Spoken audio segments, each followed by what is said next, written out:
Hello everyone. My name's Jared. It's a cold December evening here where I live. I live in Virginia, so it's a great time of the year, in my opinion, to smoke a pipe. Right now I'm smoking a aromatic blend from a local tobacco shop of mine. What I wanted to do with this video is kind of discuss I guess some considerations you should have as a new pipe smoker, or maybe you're just in the market for a new pipe before you go out and buy one.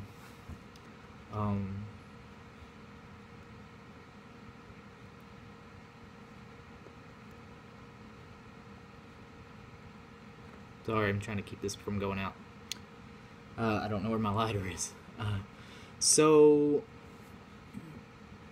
if you've been doing any type of research on tobacco pipes, or buying some, or maybe you know somebody, or you want to get into the dyeing art, first let me tell you that it's very enjoyable, very rewarding, but it does require a lot of patience and perseverance, let's put it that way. Now, I'm not trying to turn you off in the sense of like, ah, man, it's so hard, you know, only pros can do this. No.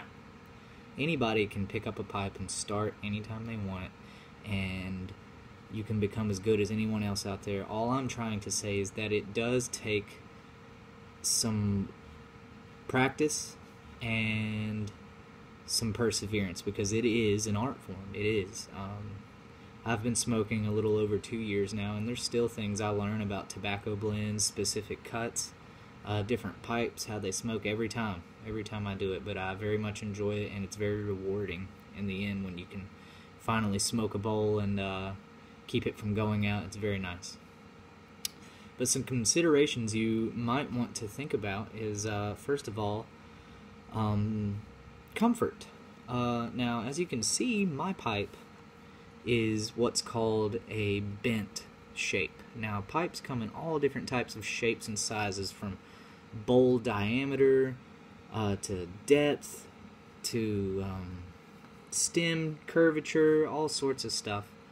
And I guess now this pipe I'm smoking right now is actually my first pipe I ever bought. I bought this 2 years ago at the same tobacco shop that I just mentioned a little while ago.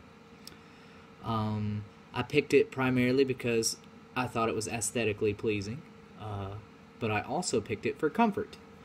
I'm what a lot of people would refer to as a clenching pipe smoker. I like to clench while I smoke, and that simply just means I keep it in my mouth while I'm smoking.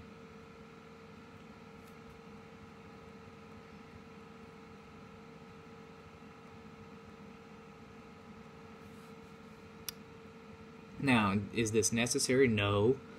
Is it written somewhere that you have to clench it in your mouth? No, but I find it comforting, and I usually like to be doing other things while I smoke. Reading, I might be walking down the street or something like that. So the good thing about the design of a bent smoking pipe is that you can clench it, and the idea is the pipe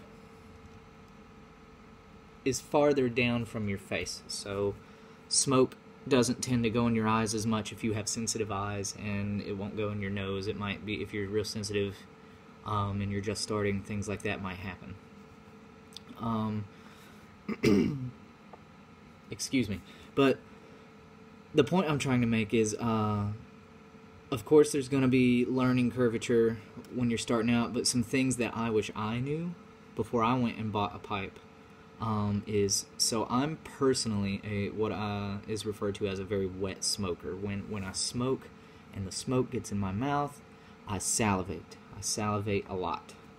And a big problem with full bent pipes is that this saliva, especially if you're a clencher and you keep it in your mouth like I do, runs down the stem and ends up floating around in the bottom of the bowl here.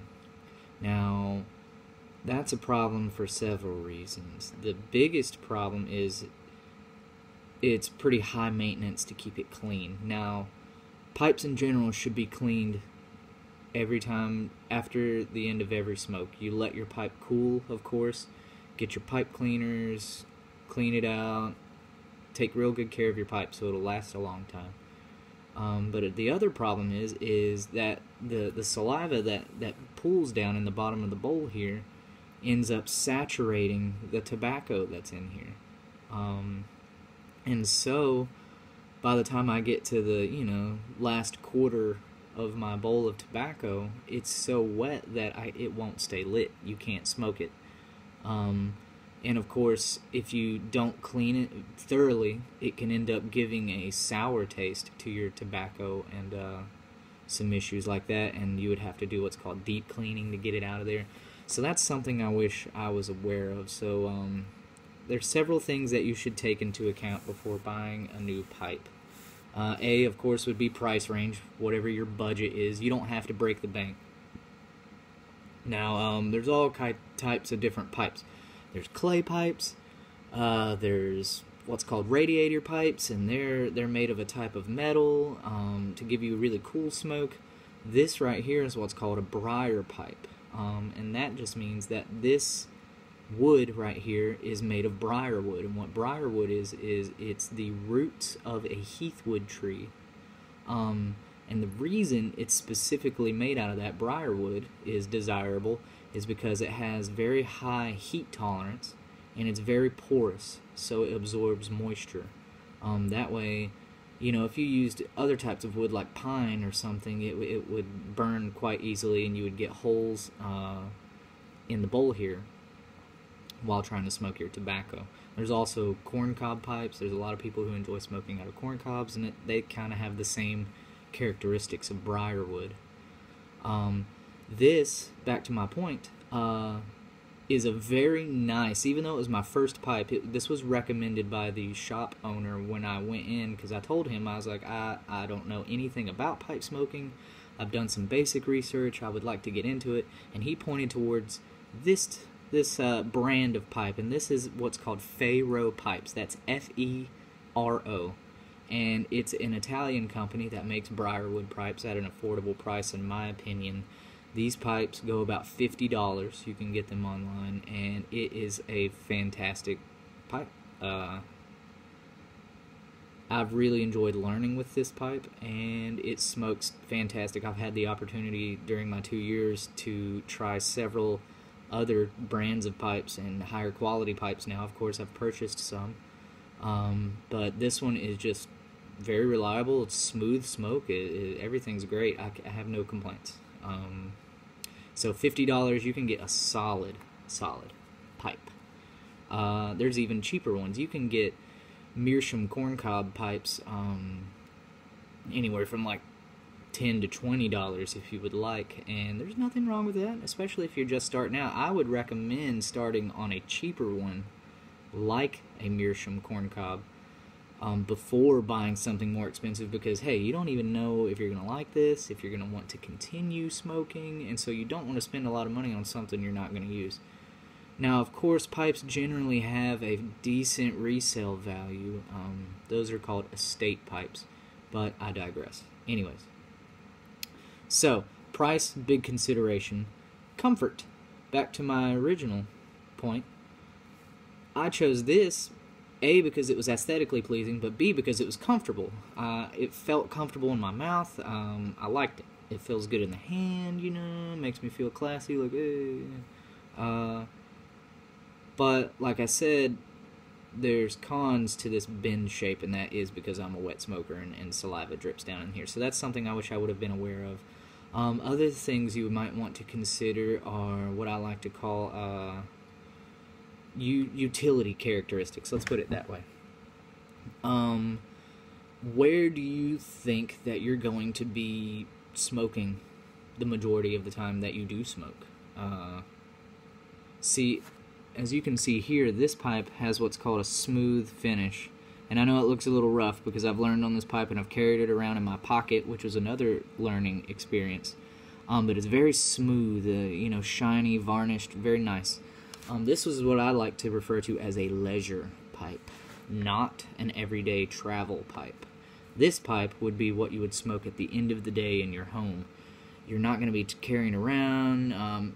If I would have done this, it would still be in almost mint condition, but there's scratches and little nicks in the bowl here and there where I've packed it around, learning with it.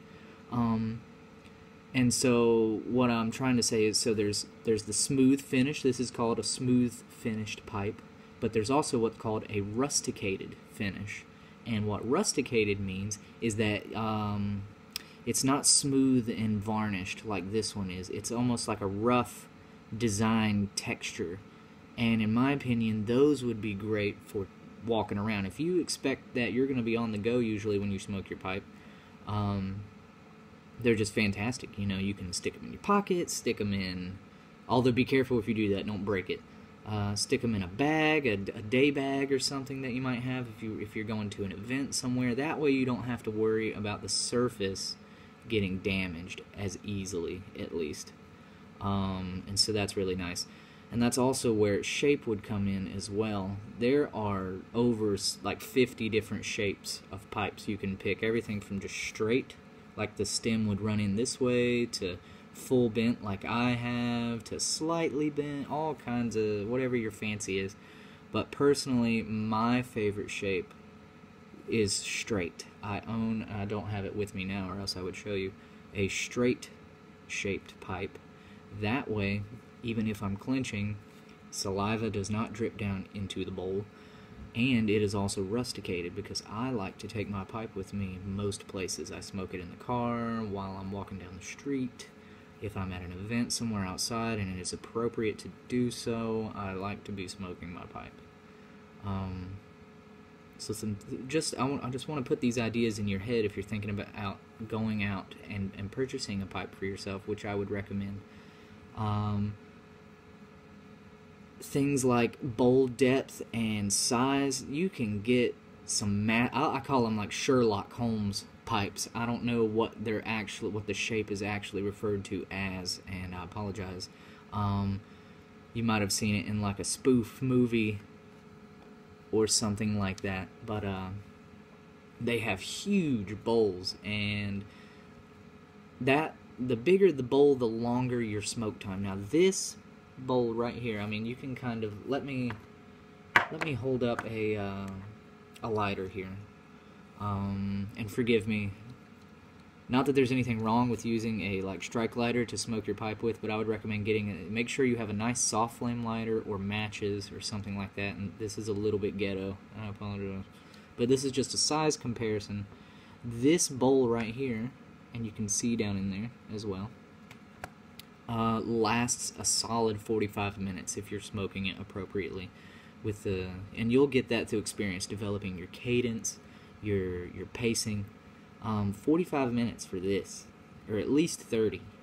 So if you're getting a larger bowl size, keep that in mind. That's going to be a longer amount of time to smoke. You might want a shorter one if you plan on not doing it a lot, or so shape, bowl size, bowl length, the finish on your pipe, the material of your pipe, all these things you should think about before you go out and just drop money. I happen to be very lucky, and I really enjoyed this art and as a hobby, and so I ended up not really wasting too much money. Even though this was $50, I've had it for 2 years. But if it turns out that I didn't like smoking, I would have lost that $50. So I hope this video maybe gives you a little bit of insight and helps you decide maybe what type of pipe or pipe shape you would like to choose or go for the first time. If you do decide to do it, just a little advice: hang in there. Don't be afraid to ask questions. I'm sure if you go to any brick and mortar store, they'll give you like a little pamphlet if you're a complete newbie on smoking pipes. There's a plethora of information online to help you along, but it is a learning experience. So at least try to do it. Try to keep up with it for a couple weeks, because it takes a little bit of time. You might be frustrated, but the whole goal of smoking a pipe is relaxation and enjoyment. And if you're not relaxed or enjoying what you're doing, then it's not for you. This is a very meticulous hobby and art form. There's a whole lot of nuance and techniques that come with it, but it's also very enjoyable. If you stay with it, I promise you, you will end up having a very good time, and I believe you'll feel accomplished as well. As I mentioned, it's a dying art, and it takes skill. It takes skill to smoke a pipe. So get out there, get you a decent priced pipe, and start smoking, and hopefully you end up sticking with it. And I hope this information helped. There's some things I wish I would have considered or known before going and buying this for the first time, because now I end up primarily smoking straight pipes, just because the type of smoker I am and what I prefer. Happy piping, and hope you have a good evening, day, what have you.